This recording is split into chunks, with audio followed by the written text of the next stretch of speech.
feel comfortable when arriving, and then only from a certain point on, it's going to be recorded. Yeah, I always just start right when Neha starts.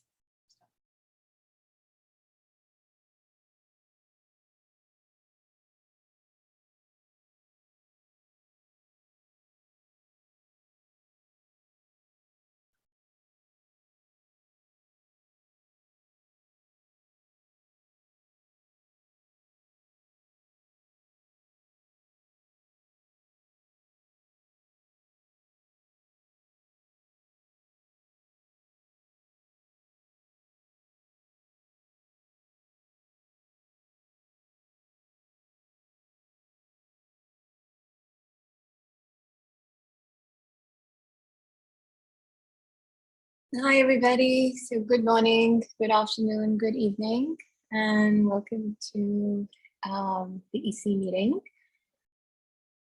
I'm still letting in a few people. I just give it 1 or 2 minutes more.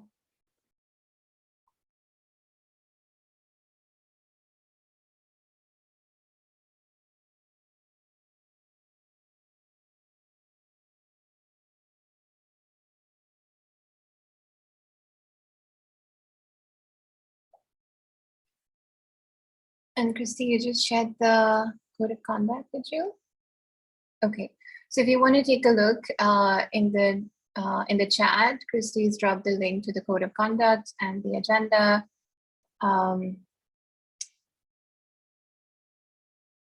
And we can go ahead and get started. So thank you for joining. My name is Neha, I'm Zika president, and I want to start today with just sharing that we're completing 1 year of our term tomorrow, actually. So we started in July of 2021, and we're going to be starting our 2nd year. One big change that we've had in recent days that we'd like to share with you first is that we're losing 2 of our members. These are 2 of our elected members. So Shawen Bartzel, who served as the executive vice president for the last year, and Tammy Clegg, who was VP for communications. And they will be hopefully soon sharing a note with Zika members directly, but this is due to pressing personal and professional commitments that they're choosing to step down. So we followed the bylaws and we've appointed new people in a few roles. So Andrew Kuhn is going to be our new executive vice president. And then he was VP finance earlier. So that role now is going to be filled by Luigi De Rusis, who was earlier adjunct chair for community support, and also looking at a lot of finance related details with our community support programs. And then with Tammy leaving, Simone Kriegelstein will be our new VP Comms. And Simone has quite many years of experience with the communications committee. She's helped out also with Kai publicity. And so we're excited to have new members. We are sad to lose Shawen and Tammy, but also both of them have said that they will be with us in spirit when they're able to contribute, and Shawen in particular will be serving in an advisory role. So that's the big change that I wanted to just start the meeting with. And with that, we can go into, oh, and one more thing. So we do have a couple of posts that are now vacant, the adjunct chair for community support and knowledge sharing. We're not going to do an open call immediately. We want to spend the next month, so the next meeting that we have, to focus on how, what are the needs, goals, and priorities moving forward into the 2nd year. And once we're done with that exercise, we will put out our open calls. So if there's anything that you want to ask, that you want to share, you can put it down in the chat. I do really want to thank Shawen and Tammy for their service, and also Andrew, Luigi, and Simone for stepping into these roles. And with that, let's let's move into the next conversation. So the next agenda item involves the proposal of Sakai Development Fund badges. And Luigi will talk about that since he was overseeing community support and is still at present. So the term badges has been used also in other contexts and is generally used to convey a commitment to a set of values, right? So for example, accessibility or equity. And in particular, also the Sustainability Committee has been thinking of using them to recognize research that aligns with sustainability goals. So Luigi is going to talk about how the Sakai Development Fund could introduce badges that would allow event organizers applying for support through the SDF to explicitly state their commitments regarding accessibility, inclusivity, and such. So I'll let Luigi take it from there, and I think he'll be sharing some slides. Yes, thanks. So I hope you see the slides. So the idea was, well, briefly and greatly summarized by Nea, but let me start with a reminder of what is the Development Fund. That is the program that Sakai has to provide resources, especially monetary resources, to all Sakai members that has proposal for events. It could be summer schools, could be chapter initiatives, could be conferences, etc., to set up hybrid, in-person, virtual initiative of many different sort, and it's used, it is managed to promote better experience, reach out more people, and advance the HCI and Sakai community as a whole, either locally or globally. And the Development Fund currently has a cap of money that each events can receive, up to $5,000 for virtual initiative or for virtual components of hybrid events, and up to $10,000 for in-person events or for, again, in-person parts of hybrid event. So what we would like to do, that was summarized by Nea, is that we have this, let's say, different questions. So in one side, we have events organizer that sometimes ask or don't know how to make their own events more accessible, safer, more sustainable, etc. And on the other side, we have this program that, and with this program, we would like really to better support events organizer and the events made by the Sakai community in making their events, if possible, more accessible, safer, etc. So to uphold our Sakai values. So the idea that we had the proposal that I'm going to briefly describe to you, that will, if agreed on, will probably come in effectiveness in the coming month, is to have some guidelines on the Sakai website or shared by Sakai, in any case, for events organizer. And these badges that Nea mentioned for events that adopt these guidelines. And if these events are SDF projects, so project granted, supported under the SDF program, these badges and guidelines should be mandatory for the approved projects.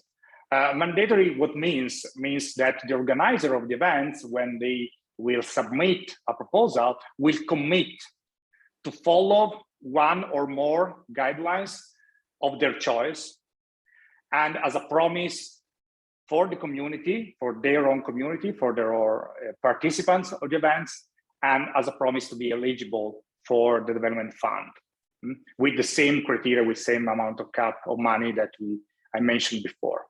So how does it work? In theory, DC will produce a set of guidelines, for instance, accessibility, on safety, on sustainability, on how to make an event virtual or not, global inclusive, etc.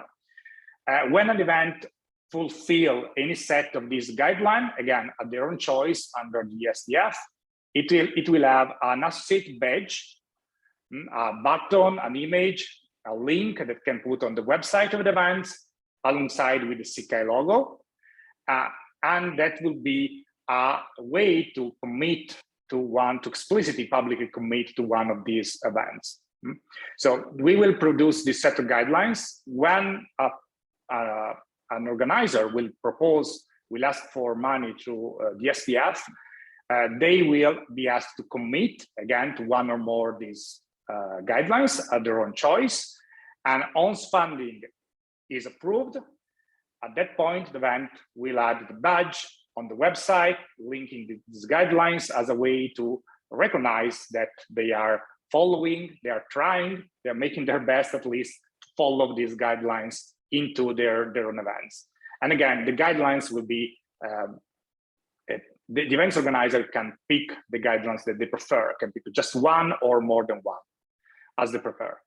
Also, since we are generating these guidelines and these badges, also events that doesn't need support from the development fund can clearly ask for these badges and can clearly follow these guidelines. And the badge, in our idea, would be a commitment to following these guidelines at any time for specific events.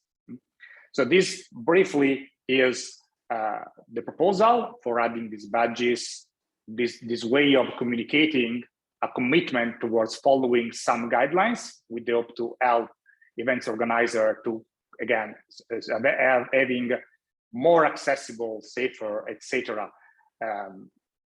Events and initiatives that they can organize. So this is basically the idea. We would like to hear about your feedback, about your question that you can have on this proposal.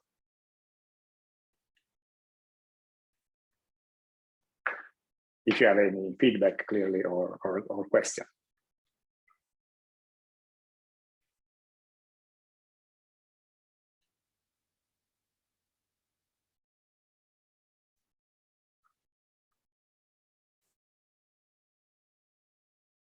So this will not go in effect until we have voted on it.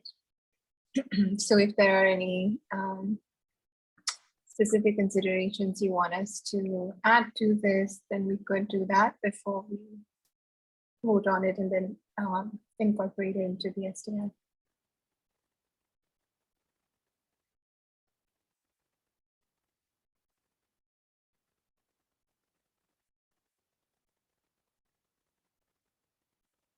Okay.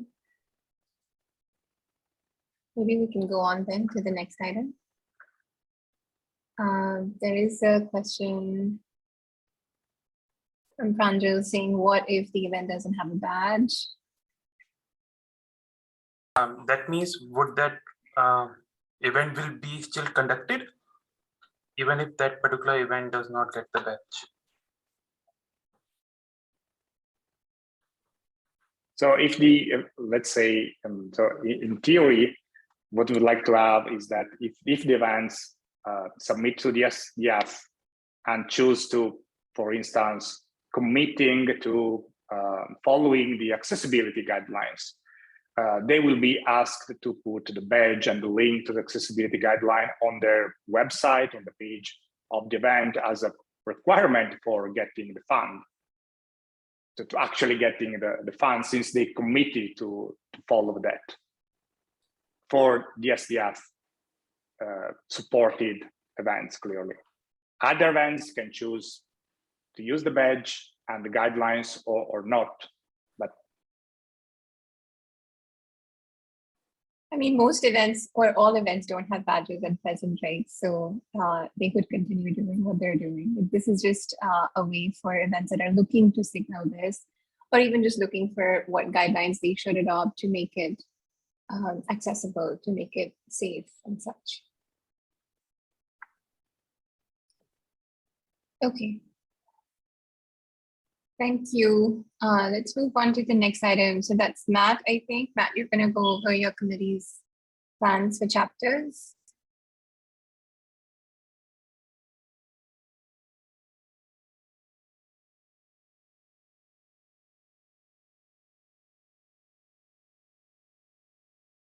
You should see some superheroes on your screen, right? Mm-hmm. Yes. Excellent. Good. Well, first of all, thanks to there's quite a lot of people on this call that have helped over the last several months to help us think through what we can do effectively in the short and medium term. Upfront, I suppose, very simple. The vision is to take what I see as the hidden superpower of Sakai, which is the chapters, and to project it, to make it more visible, more connected, and more globally purposeful. So, as some of you on the call will know, because you were there, we had a nice gathering in New Orleans in person at a breakfast time, and then we followed that up with a couple of online sessions to really think about broad initiatives and to refine them and to gain your feedback.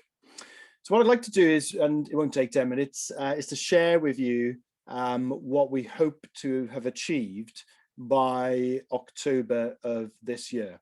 So we've moved from kind of like abstractions and nice warm words, and now we're into a phase where we really want to do things together to make this vision of being more connected, more purposeful, more global, at least the beginnings of a reality.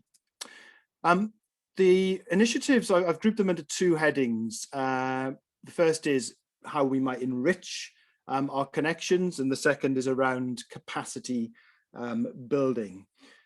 We have incredible, those of you who are involved in chapters on this call will know this. You know, we have incredible, some very long-standing chapters, some just emerging chapters full of volunteers that are passionate about developing each other, but also doing work that enriches their environment and their domain in which they sit.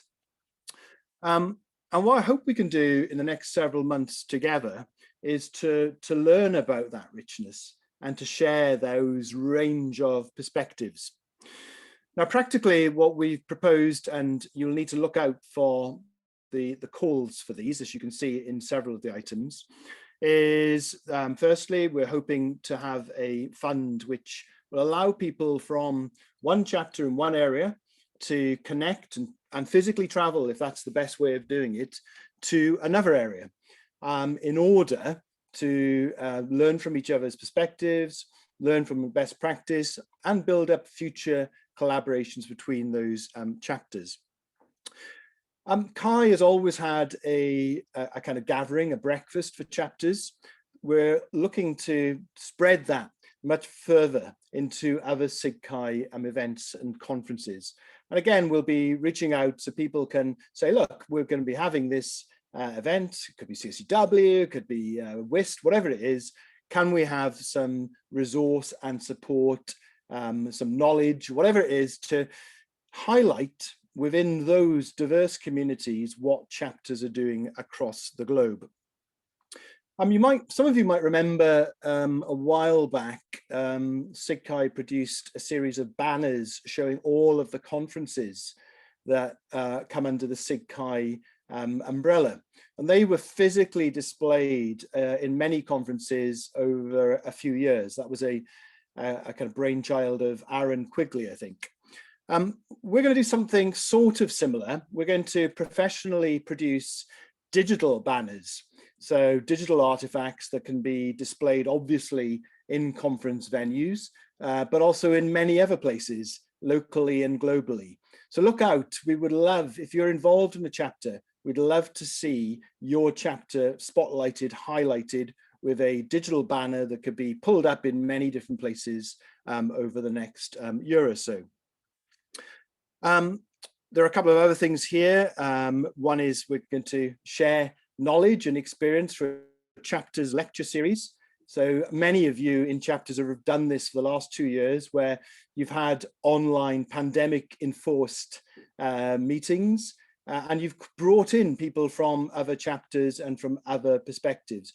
I'd like to see that enhanced and sustained as we go through this time when we can meet together, but we should still make the most of those rich connections across the globe. We're also looking at how we can involve students a bit more and more industrial collaborations in our chapters. And a couple of our committee are going to be looking at that and reporting by October 2022. You'll notice on both of these slides, October 2022 keeps coming up.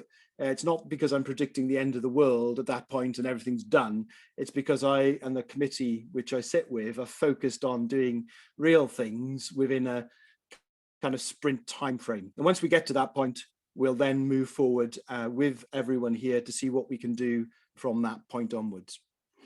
So that's the first set of initiatives.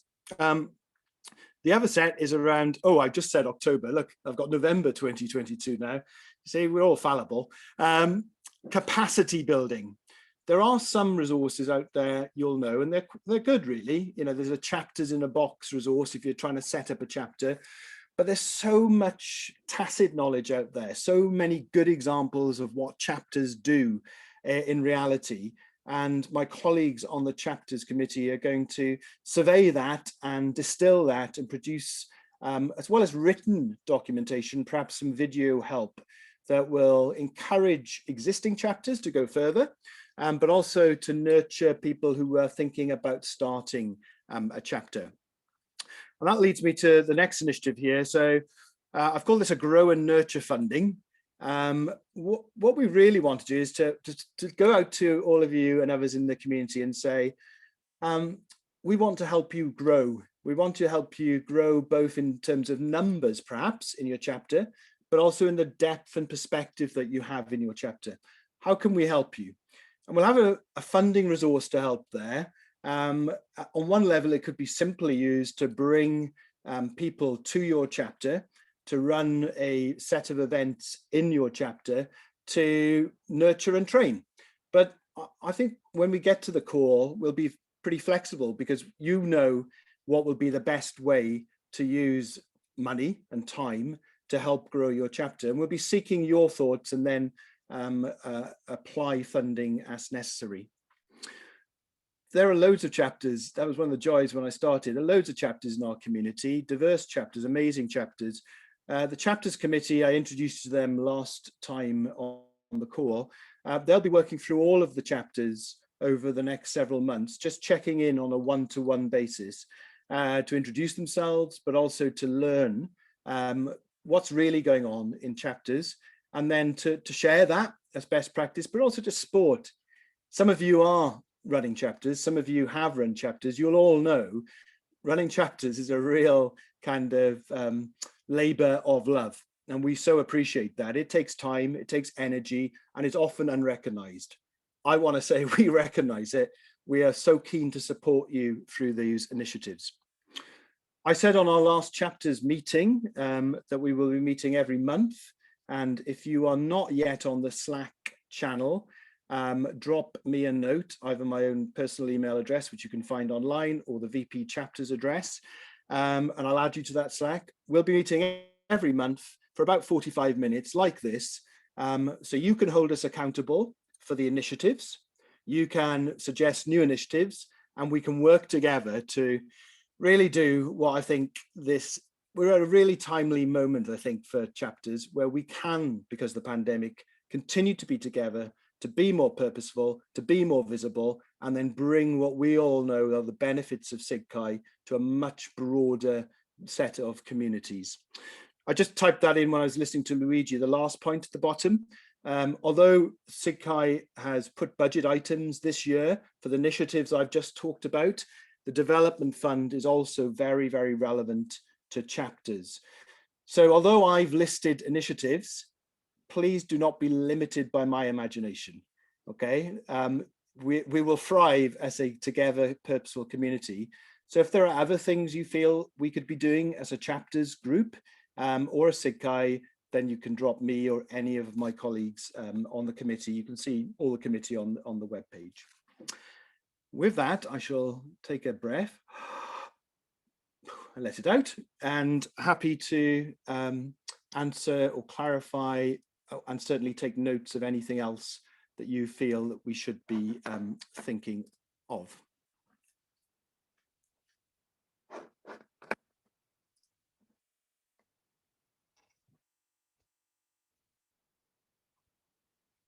Can't see anyone. I can read minds, which is good, and I can feel all of the positive energy, which is, and I thank you for that.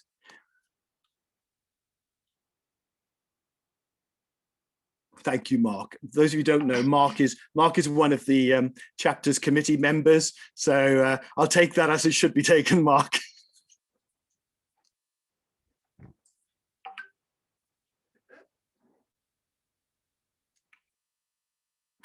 And while you're still thinking, I'll be putting on the Slack channel tomorrow the dates for the meetings, the regular chapters meetings. So there'll be one in July and August and September. So I'll put them in for the next 3 months. They will alternate slightly in time zones. So hoping that people can come to at least one every 2 months. And if you're really keen and you can get up early or go to bed late, you can come to them all and it'll be worth it.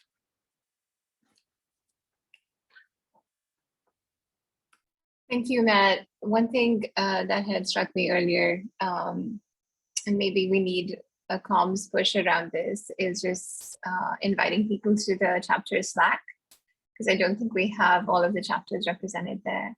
So maybe that's another thing to think about.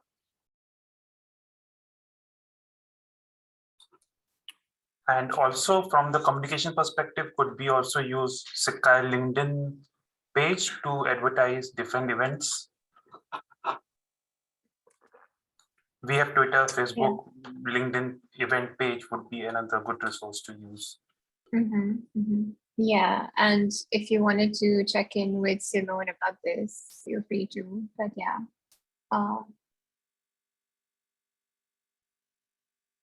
Okay, so let's move on then. The next on the agenda is Nick. So Nick is the Adjunct Chair for Sustainability, and she will be talking about a proposal around offsetting conference impacts through donations towards a Sakai policy.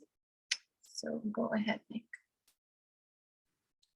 Hi, so I haven't had a chance to introduce the Sustainability Committee yet, but we've got lots of things coming up in the next few months. So we'll get a chance to see what they're doing. But we do have 2 people on the call today, Matthew and Gazelle, who we're lucky enough are not only members of the Sakai Committee, Sustainability Committee, but are also the CHI 23 Sustainability Chairs. And through their efforts, they prompted us to consider our Sakai policy for offsetting and how to fund that. So we've been talking about offsetting impacts since we began, really, and it's worth having a think about what do we mean by, what are we aiming for. So when we're offsetting, we might be offsetting carbon emissions that come from plane journeys. They may be impact of the food or the water or the plastics that we use in our conferences. They could be all sorts of things that are that our going to conferences affects. And when we think about what we want to achieve with offsetting, we want sustainable and real world impacts. And there are many programs around to offset carbon impacts from flights. And many local projects around to offset some of those other issues. Very important for our committee is that when we think about offsetting, we are very conscious all the time that the environmental impacts do not have equal impacts, and not all people in the world contribute similarly to the problems that we have to deal with. So race and gender, indigenous and native and low income groups often actually do more positive for the environment, and particularly indigenous groups and women in rural areas. But because of their marginalized status, are often heard the least. So that's an important part for our committee, to bear in mind how environmental impacts intersect with equity issues. And then another aspect of our aims in thinking about what we're doing when we're offsetting impacts is we want people to realize that this isn't a solution. a solution that no amount of offsetting with monetary or physical material input is actually going to make up for the need to reduce emissions. So we see these things go hand in hand with things like hybrid conferencing. And also we want people to engage with the problem. It's all very well being well enough to tick a box, add a little bit of money to your conference fees and think, be done with it. That's all that I need to do. But again, we don't believe that that is a long-term solution. So we want to make things enjoyable and engaging and raise people's consciousness about this. So as I mentioned, there's lots of ways that we can offset. There are schemes, which I'll talk about in the that think about impacts across the globe and offsetting them across the globe by engaging with global projects. And there is ways of thinking about how we can engage with local offsetting, such as at the venue and at the location of those venues of a conference.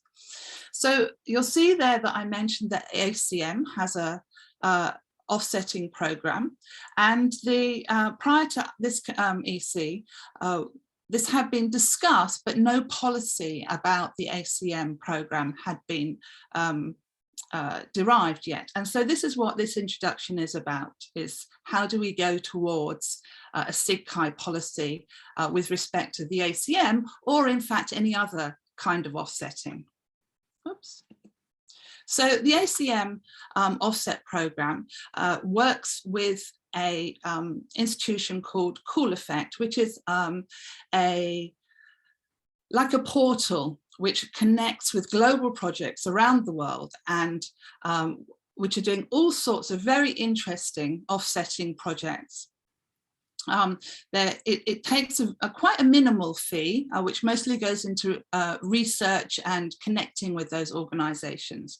And if you go to Cool Effect's website, you can see at the moment they've got 14 projects, and and it's really worth having a look at them. They're really really inspiring. And that everything from using different sorts of technologies to sequester carbon, or to reduce methane emissions, or to use methane emissions in a productive way, planting trees, as you can imagine, mangrove planting, forestry, protecting grasslands or rejuvenating grasslands. So there are a great many of them, and they have got a lot of resources on the Cool Effect website about how they go about working out what a flight would equal in dollar terms to donating to one of those projects. So you can look at the calculations and what data they use. And I'm not an expert on this by any means, and it's quite complicated, all of the variations in this. But the Cool Effect seems to be from the website, and that's the only information I've got to go on, to be at least as good as many of the other portal sites that do this brokering, if you like, of carbon offsets. So the other alternative, and is something that the CHI 23 Sustainability Committee is thinking about, is whether one should also include direct donations to projects in the area in which CHI is being held. And they haven't decided yet, but they've sent some of the things they're thinking of.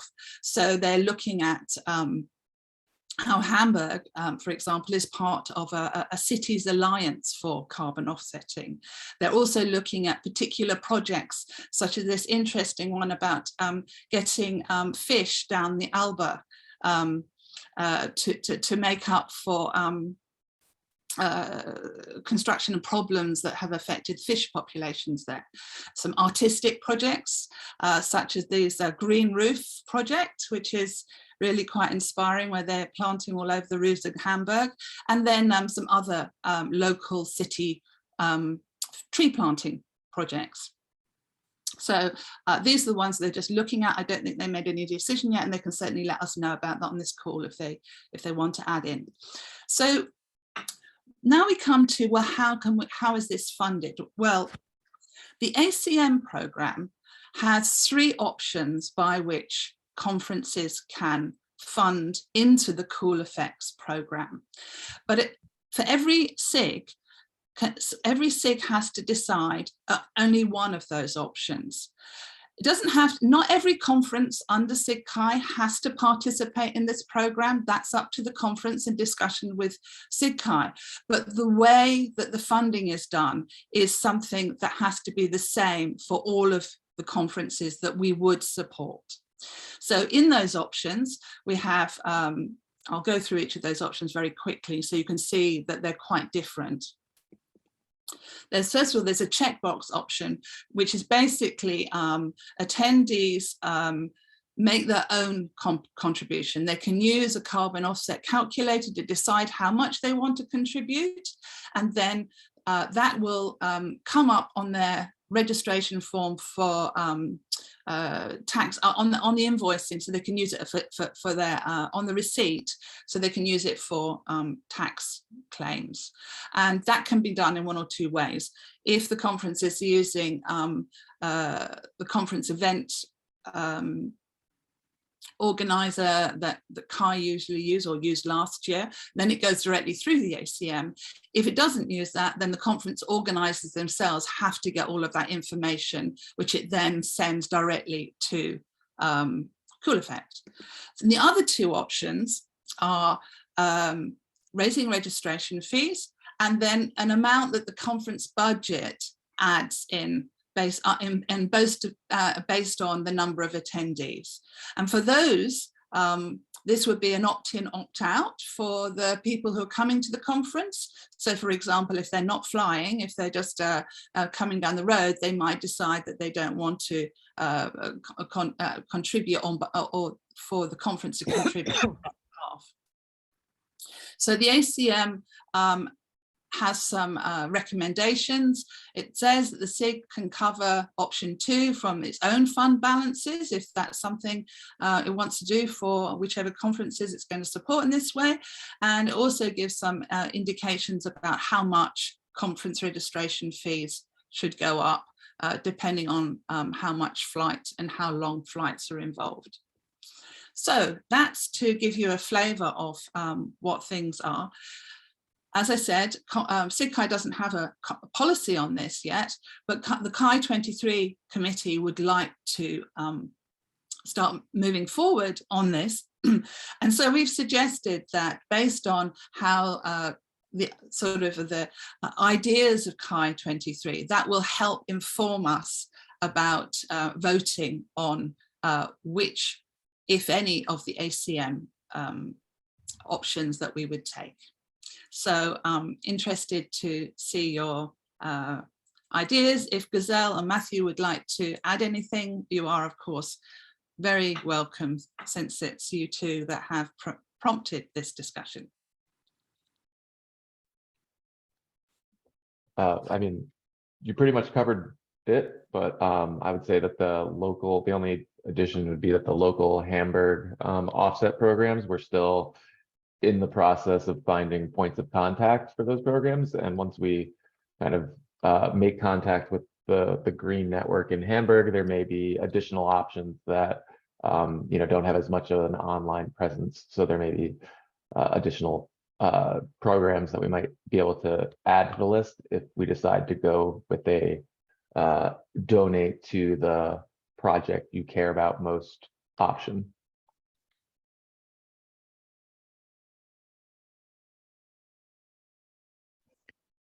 Maybe I can just briefly comment from the CHI 23, as if from my, well, as most of you know, I'm the general chair there, and it was really nice to hear from these options. I wasn't actually familiar with the details, so thanks, Nick, for presenting. Yeah, but so let's we certainly will discuss those different options with both Matthew and Gazelle, so we can then yeah, make the best solutions for KITE 23. But I don't have any more concrete comments at this point. But thanks a lot. This was really valuable to see. I'm just answering to Mark Kramer. We don't know. I did look up. I tried to find out from records why cool effect was chosen by the ACM. And if anybody has any information about that, let me know. There's certainly nothing in the public forum that helps fill in that information.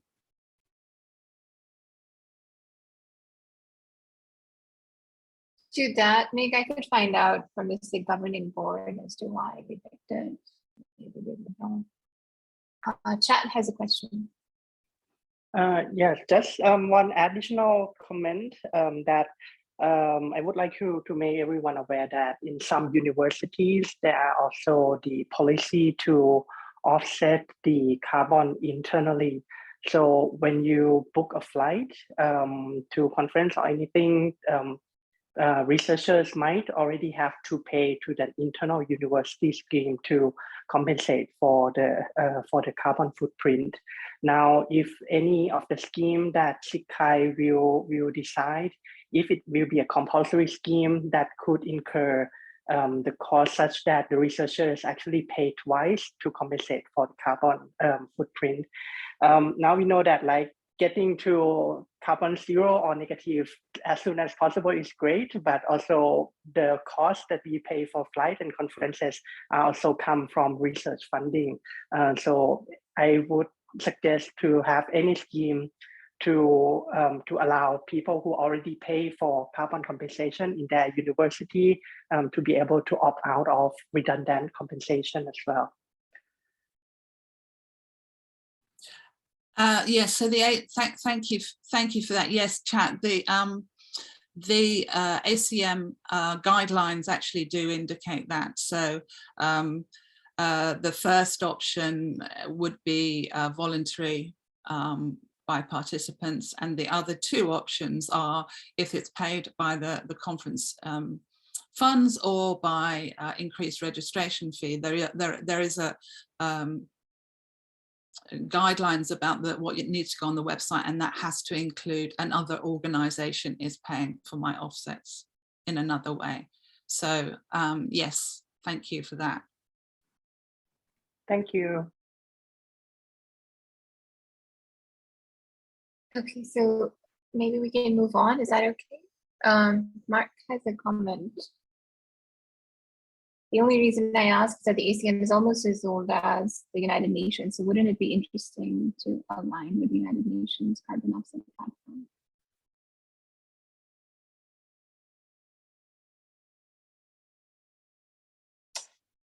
Okay, so moving on, there's a very short, I hope, agenda item that I wanted to bring up, just because this is something that impacts all of you. So I'm going to try to share my screen. There's, okay, it's not showing up on my screen.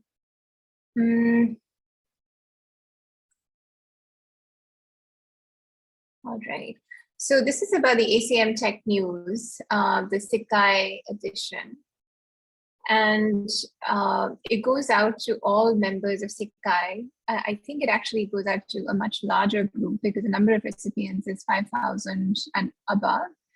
And this is basically a set of, just links to papers. You've probably seen it. I wanted to just show you this slide, but somehow it's not. Actually, let me just share this link to our slide.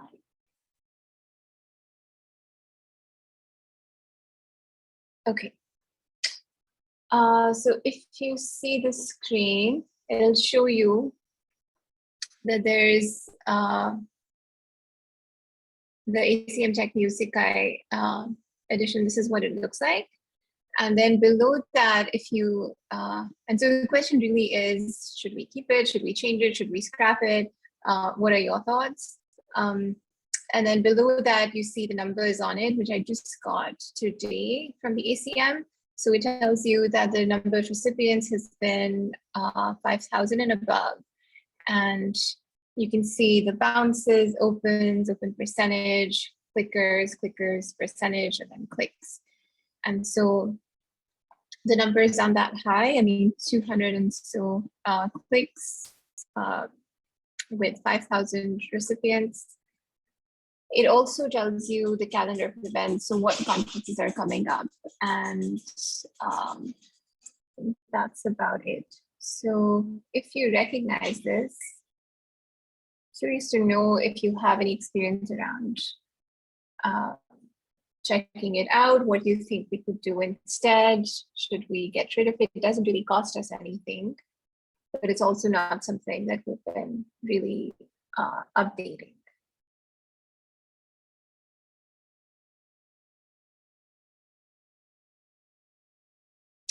Chat. Yeah, one suggestion is to just ask the readers themselves, because I believe that this tech news is sent through like mailing list of some sort, right? So one issue of tech news can have a section that asks the reader to share the thoughts about the future of tech news. And if no reader responds, or if nobody thinks that it is useful, then we can scrap it. Mm-hmm. Yeah, thank you, Chat. So Susan asked the question about how are the articles chosen. So actually, Elizabeth Churchill, I think from the time that she was on the EC, had provided a set of keywords. And so there's a PR firm that actually does the work of checking out those keywords, looking up papers that have been published in Zika conferences according to those keywords, and then sends out a link, a collection of links. So I'm not actually sure, Susan, exactly how that happens, but we started the conversation. I mean, it's a low priority item because it seems like it's been going out. It's been like this for years. We sort of goes through the ACM channels, but one thing that had come up was, should we be using this, given that Zika is turning 40 this year, should we be using this for sharing maybe papers from earlier years? So just kind of revisiting publications from the early years of Zika's history to celebrate, work that was done then. Just here to take any inputs on that, but if not, we can go on to the next item. Okay, so moving on. And if you have any thoughts on this, if you want to just send me a message, feel free to do that. So next up, we have the info about open calls. And there's a Twitter thread that I had in the Zika Twitter channel had published yesterday. So I'll share that, but also if each of the people who are looking to add members to their committees, if they can just maybe take 30 seconds to go over what they're looking for. So the first on that list was the hybrid working group.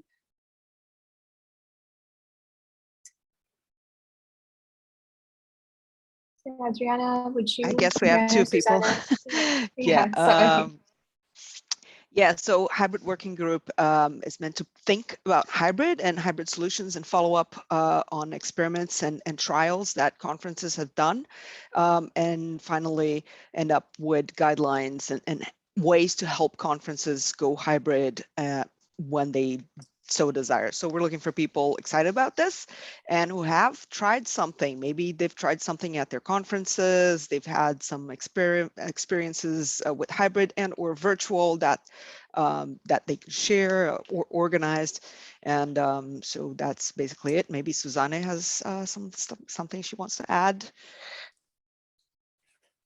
Yes, thank you, Adriana. I think now this is exactly the plans, and I think we have been, as ACM and Zika, been very active on collecting knowledge when it started with the pandemic on virtual events, and that was a quick, let's say, collection of knowledge by that task force. And I think we would like to do the same thing for hybrid experiences, and both in a work group, probably on the level of collecting ideas, brainstorming on maybe also what could be good for different conference sizes.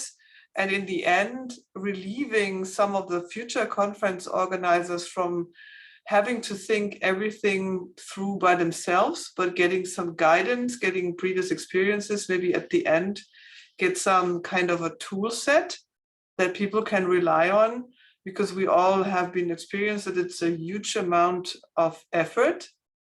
And it's very easy that it's still a demanding experience if you are participating from remote, and we want to sort of connect and translate it to knowledge of Zikai community. And then, of course, give it to our 26 conferences. So if you're interested to join, or if you know someone who should be on that committee, let us know. I think we need the most experiences and most excited people on that committee. And maybe also we have, which I personally would prefer, people with controversial experiences and expectations, because maybe that brings also the spectrum of what hybrid should be and not is, or maybe should not be, to Zikai. So we're very happy to hear your voices and have your support. Thank you both. Next up, Pejman, would you like to quickly, in 30 seconds, talk about the Publications Committee? Of course, sure. Hi, everyone. I'm Pejman. I'm Vice President for Publications. I think we mentioned that in the previous meeting that Zikai actually has now formed the Publication Committee, and we are going to, or looking for volunteers to join. There are a couple of key initiatives that this committee will be leading, particularly around working with the community member and then liaising issue related to publication to ACM, supporting our conference leaders with their publication pipeline, and also thinking how the future of Zikai publication may look like, as well as we are creating some training and resources for related to publications such as paper writing or reviewing. So with this committee, we are particularly looking for people with experience in publication related roles such as paper chairs or technical program chairs, and obviously those who are interested in publications. So if that kind of matches you, we are really hoping to hear from you. And I guess we are going to talk about how to either nominate someone or volunteer. It's through Zikai Submittable, and I think someone's going to share the link there soon. Thank you all. I hope I didn't go over 30 seconds. Hope is a good thing. Okay, Adriana, 30 seconds. Yeah, so global. So if we're interested, we're looking for people interested and committed to geographic diversity, and how do we include people from different locations who sometimes can't travel, and how can we help conferences become more global and more diverse, and how can we create new channels of communication and knowledge exchange beyond our own Zikai communities and reaching throughout the world. That, I think I stayed within my 30 seconds. Wonderful, thank you. Luigi, can you talk about the Futuring Committee, please? Yes, the Future Committee is a new initiative for which we are interested in early career professional or students, particularly to have this committee of people that will be able to think and experiment on different initiatives that they can bring up. And they also could probably have some funding to do that, to experiment about various things, about various topics. So it's about bringing Zikai and Zikai's initiative into the future, as the name of the committee say. 30 seconds, more or less. Thank you. Kale. Yeah, so we're looking for volunteers for the Equity Committee that are committed to helping shape our culture of inclusion and safety. So that's around events, conferences, research, standards of behavior, safety. Some of the upcoming initiatives that we have include creating community-wide bystander and allyship training, data gathering around community needs for equity, creating equity standards, and programming around organizational safety and inclusion. So if any of those are interesting to you, submit, apply, come work with me. You can wear bright shirts. Thanks, Q. Is Simone here? I think that she was having trouble with internet because I saw her log in a few times, but I'm not sure if she's here. Yes, I'm here. Okay, yeah, go ahead. So communications. Yes. I had a little bit problems at the beginning with my internet. So, but I'm now here. And hello, So do you everybody. want to Yeah. Hello. If you would like to help us and to share and to keep information up to date on our social media channels like LinkedIn, Twitter, Facebook, and also our Zika website, and help us with knowledge sharing. Yeah, so please join us and be part of the Zika Communications Committee team. We are looking for the committee members of all career levels. So if you have any knowledge, skills, interest regarding social media, for example, to posting in Twitter, Facebook, LinkedIn, also mailing lists, or you like to analyze our social media content and also to support the membership communications, and also creating and manage knowledge sharing for our conferences, which is done together with Susan. Yeah, so please come and join us, and yeah, that's, I hope. Thank you. Yes. Thank you, Simone. Luigi. This is about the community support committees. So the Zika Development Fund Committee and the Gary Marsden Travel Award Committee. We would like to increase both committees, especially the Zika Development Fund. And we are looking for people, enthusiastic people, that would like to help either in reviewing application or submission. It depends on which committee you are interested in. And especially thinking and proposing possible changes to both programs to better support people, to help organizing reviews, to upgrade, enhance the call for applications, to spread the word about these programs more, etc. So this is more or less the kind of works that can be done in these two committees that are different but still have application coming in and things to review, things to think and to support. So if you are interested also in this, in addition to featuring, also consider, and to all the others, consider the SDF committee or the Gary Marsden Award Committee. Thank you, Luigi. So that's the set of open calls that we have for now, and all the exciting work that these EC members are doing. So the last agenda item that we have is just miscellaneous updates and Q&A. So this is the time to put in your questions in the chat, and also if you want to just ask questions about anything.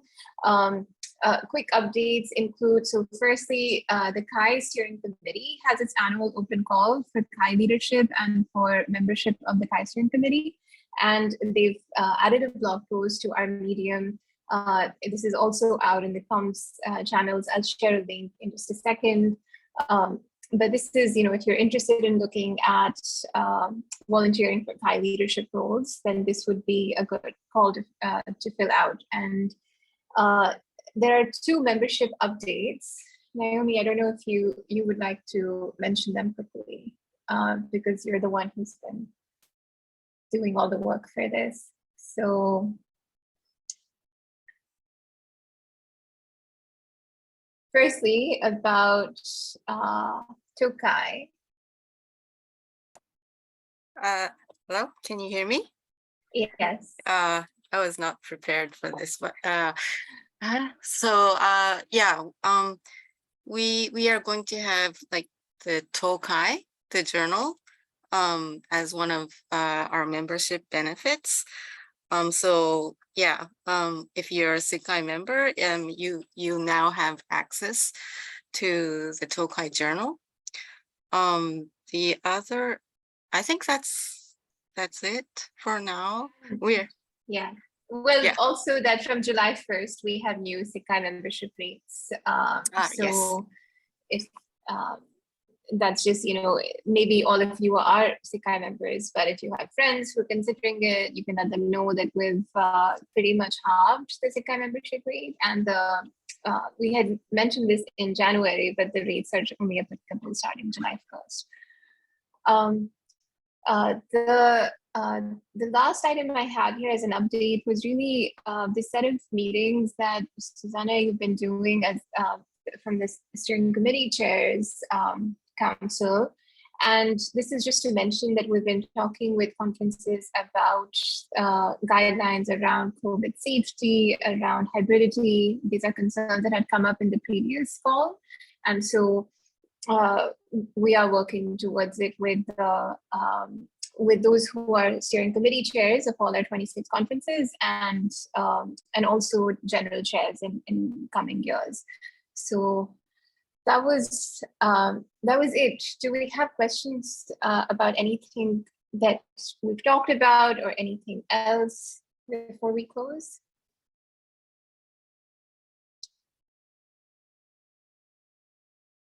Okay, so I think we're done then, exactly on the hour.